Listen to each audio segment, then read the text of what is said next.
Counterfeit goods are a problem all year long, but around the holiday season, oh, it gets busy for crooks with so many shoppers out there still trying to buy gifts. Yeah, because obviously everyone is trying to buy their loved one that really nice gift and get them what they want. They take advantage of that. Yeah. So the question is, how can you be sure what you're buying is the real deal?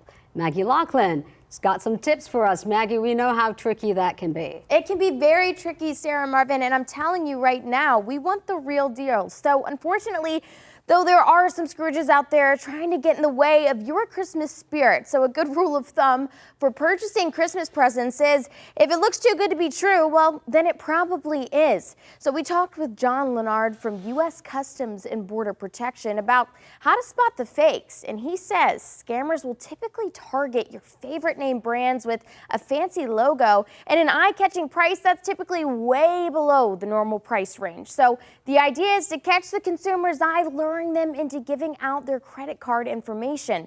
Everything from clothing to electronics can be counterfeit.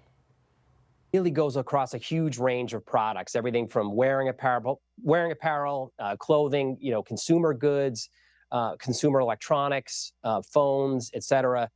So many things can be counterfeited. Anything that has a brand name essentially can be counterfeited.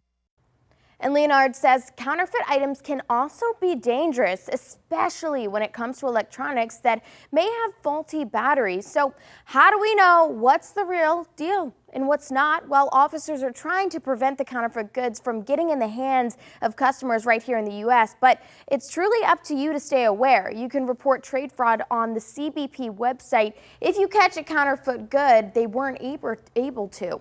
And you can also read up on the U.S. Chamber of Commerce Shop Smart for more tips on that. Just stay safe out there with those counterfeit goods this holiday. Yeah, you know what? I didn't even think about electronics. Typically, I tend to think of purses or shoes, that are brand names. But yeah, electronics, that's a good point he made, and it can be dangerous. That's right. You and I are alike, Sarah, because my head went to purses as well.